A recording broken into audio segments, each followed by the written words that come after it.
Now, West Asia appears to be edging towards a catastrophic conflict. The region is holding its breath as we speak, awaiting for a potential Israeli retaliation for Iran's recent missile reprisal. The big question, of course, is how and where Israel, backed by the Americans, will choose to attack. Our next poll gets you the details.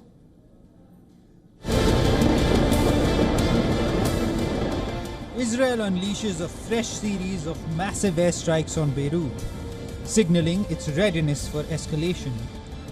Israel is poised to retaliate against Iran for Tuesday's volley of ballistic missiles, some of which breached Israel's vaunted air defenses.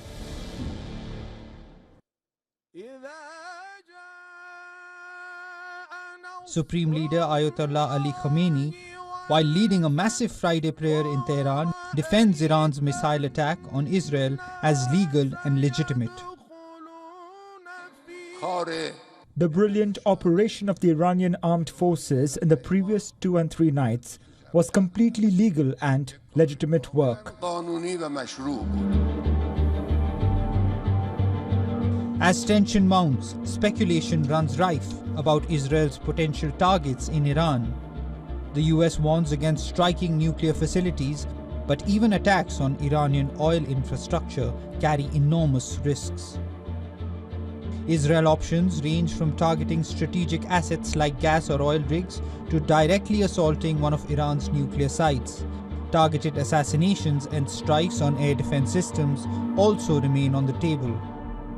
We don't seek a wider regional war, and we definitely don't seek conflict with any country or group. That includes Iran. When it comes to an Israeli response, we're talking to them about their response. Of course, as you know, we have U.S. forces in the region. An assault on Iranian oil facilities could devastate the country's economy, while any of these responses could trigger further escalation. The fears have already spooked the markets as Brent crude prices have risen 5%. West Asia accounts for about a third of global oil supply. Any Israeli strike also carries the risks of a furious Iranian retaliation. Tehran asserts Tuesday's attack was just a warning shot, and any Israeli attack would be met with fury.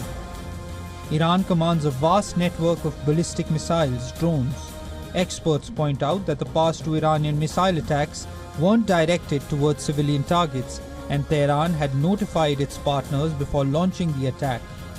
But the next one would come unannounced and would be deadlier. All eyes are now on Israeli PM Benjamin Netanyahu, who has to make his next move. How and where will he choose to retaliate? Bureau Report, WION World is One.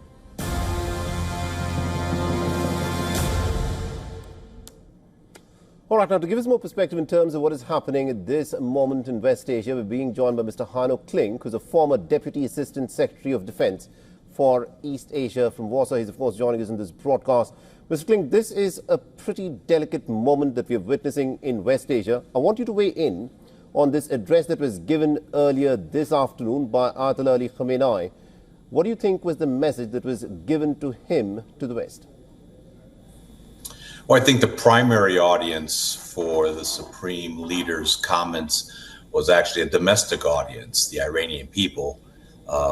And to further this Iranian narrative that the Islamic Republic is strong, it possesses great military advantages vis-a-vis Israel and the West, and that it can strike at Israel at will. The reality, of course, is that whereas Iranian military capability should not be discounted, the last 2 strikes by Iran have had really minimal damage in Israel. And that's a good thing, obviously. And that's a combination of Israel's very good air defense system, multi-tiered air defense system. It's also a reflection of American assistance. And this is something that does not get a lot of attention, is the fact that if Iran launches, or when Iran launches strikes, it has to fly through the airspace of several countries, all of which, of course, are Muslim countries, and many of which have been intercepting those missiles. So again, I think Khamenei has to try to convey a position of strength, although overarchingly, Iran, the weaker of the two parties. And also this moment, there's a lot of talk within the United States of America about the Iranian nuclear program. Considering that neither side is willing to back down on the conflict, which seems to be escalating more and more, do you think this will now nudge the Iranians to actually get a nuclear weapon as soon as possible now? Well, it will certainly add, fuel to the fire. Perhaps a poor choice of a metaphor, but yes, I think that when you have a conflict such as this, Iran may in fact see additional justification to pursuing this nuclear option. I would argue, though, that Israel will not allow that to happen. And also, I would say that depending on who wins the presidential election in the United States in November, if it is the Republican nominee, I do not envision a Trump administration ever allowing Iran to get that type of capability. Because we have seen time and time again, Iran utilizing whatever it is at its disposal to target not just Israel, but America and other Western countries. And in that context, I think it's worth remembering that in Khamenei's speech today, in his comments today, he again praised the diabolical attacks on Israeli civilians of 7 October last year, saying it was completely justified and calling for more attacks such as that. So I just do not envision Israel being able to live with a nuclear-armed Iran. All right. Now, Israel has said that it will hit back at Iran for the missile attacks that it carried out 3 days ago. But at this moment, Israel is still mulling on the course of action to take. Joe Biden has told the Israelis that he does not support the Israelis targeting Iranian nuclear sites. What, in your assessment, do you think will be the Israeli course of action?